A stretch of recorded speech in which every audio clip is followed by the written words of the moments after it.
Fala, negociador de alta performance, vendedor rockstar. Nesse vídeo, nessa aula, a gente vai falar sobre duas técnicas fundamentais para nos ajudar a fortalecer todas as outras técnicas de mirroring, labeling e de conexão verdadeira com os nossos clientes, com as pessoas que estão negociando com a gente. Consiste em duas técnicas que vão acabar nos ajudando a ter mais informações, a fazer com que a pessoa vá sentindo confiança e nos passar mais informações. A primeira delas é a técnica do advogado do anjo. A técnica do advogado do anjo é uma técnica que é totalmente contrária à técnica do advogado do diabo, né? É muito comum quando um amigo, alguém que você conhece, quer falar, alguém que você tem mais intimidade, vai falar de um modelo de negócio, vai falar sobre alguma coisa que está planejando, a gente tem às vezes o péssimo hábito de fazer o papel do advogado do diabo, né? Ah, mas e se isso não der certo? Mas como é que você vai monetizar seu negócio se isso acontecer ou deixar de acontecer? Mas você já parou para pensar que pode dar esse problema? A gente está sempre olhando o lado ruim, o lado dos problemas das coisas. E a técnica do advogado do anjo, não, pelo contrário, é olhar sempre o lado bom. É a gente tentar se blindar dos preconceitos, dos julgamentos prévios e tá totalmente livre a tentar pegar o melhor lado. E aí a gente precisa muito do pilar do entusiasmo para tentar fazer florescer uma ideia, fazer florescer uma opinião, um ponto de vista, principalmente quando a gente está do outro lado da negociação. A gente viu pelo princípio do carisma que as pessoas gostam de se sentir elogiadas, validadas, endossadas, incentivadas. E a técnica do advogado do anjo é justamente essa. Então quando você está fazendo um quebra-gelo, quando você está ali na técnica de mirroring, fazendo rapport, tentando falar de amenidades para criar um vínculo pessoal, um relacionamento, é muito comum que a pessoa fale de projetos, de ideias, do histórico da empresa. Você deu algumas ideias, ele foi fazendo labeling, você já foi endossando, percebeu que ela está absorvendo as rotulagens que você está fazendo no bom sentido e ela está comprando a ideia, se conectando mais com você, você pode usar a técnica do advogado do anjo, que é emitir a sua opinião, complementar o pensamento dela com algo extremamente positivo.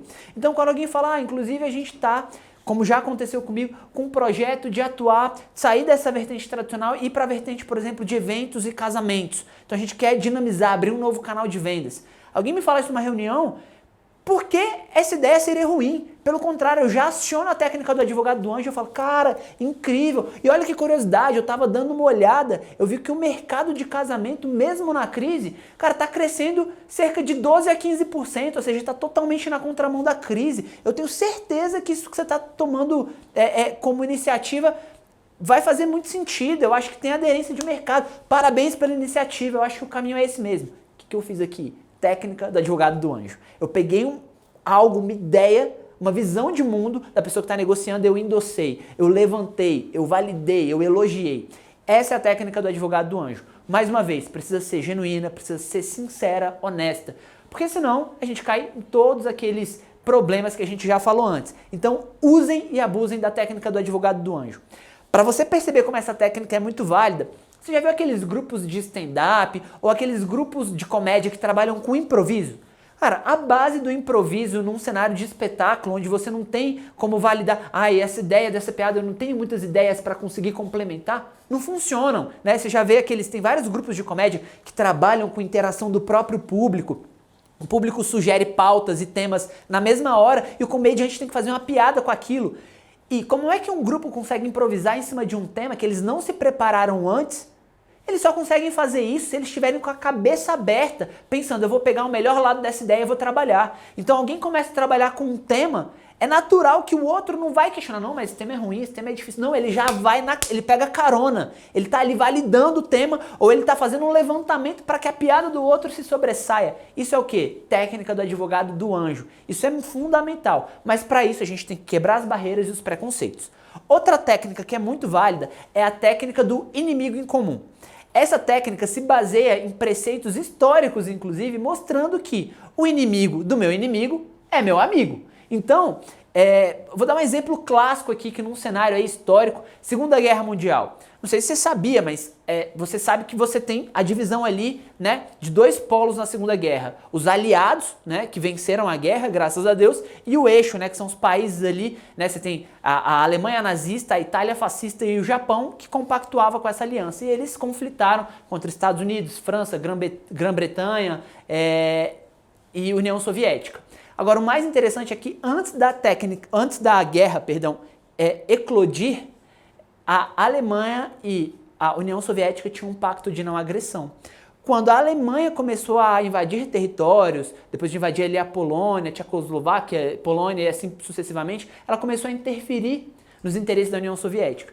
Então, rapidamente, a União Soviética se alia aos aliados, que tinham visões de mundo completamente diferentes. Se você for pegar os aliados, países como Estados Unidos, a própria França, a própria Inglaterra, Grã-Bretanha ali, né, contando todos os países, você vai perceber o seguinte, que são países que valorizam muito a democracia, valorizam bastante essa questão de liberdades individuais, e então tem uma cultura totalmente diferente e condenavam, não gostavam do estilo, né, de liderança do Stalin, que era da União Soviética. Mas no momento em que o Stalin se vê atacado, por uma questão de conveniência, por mais que tenha divergência de pensamento totalmente, eles se colocaram na posição. Não, para nós, enquanto aliados que estamos tentando combater o nazismo, o fascismo, eu preciso me aliar à União Soviética, porque eles são uma potência, eles podem ser uma força importante. E a União Soviética, ao mesmo tempo, pensou, poxa, eu tinha uma aliança com a Alemanha, mas a Alemanha está interferindo nos meus interesses, então por conveniência eu vou me aliar ao outro lado. E foi exatamente isso que aconteceu. O inimigo do meu inimigo é o meu amigo. Então, baseado nisso, quando a gente fala isso, significa que você vai arrumar uma pessoa, você vai personificar isso em alguém? Claro que não. Um inimigo em comum pode ser um concorrente, um inimigo em comum pode ser uma situação de mercado, um inimigo em comum pode ser a pandemia. Poxa, precisamos nos unir para combater a pandemia. Cara, a gente está querendo bolar uma parceria para voltar ao crescimento econômico. Eu queria muito te ter do meu lado, vamos ganhar dinheiro junto, vamos somar esforços. O que é isso? Arrumando um inimigo em comum para mostrar temos pontos de convergência, temos interesses em comum, dá pra gente despertar aqui uma relação ganha-ganha. E você, vendedor de alta performance, vendedor rockstar, como é que pode utilizar as técnicas, né, de inimigo em comum e também a técnica do advogado do anjo para conseguir mais conexão? Você vai ver que utilizando isso, você vai conseguir despertar muito mais a influência com base na confiança que a gente viu e a pessoa que está negociando com você vai te dar muito mais informações. Essas informações vão ser fundamentais para a gente entender a diferença entre posição e interesse. Agora, quer saber a diferença entre posição e interesse, que são coisas fundamentais numa negociação? Conecta já no próximo conteúdo e a gente se vê.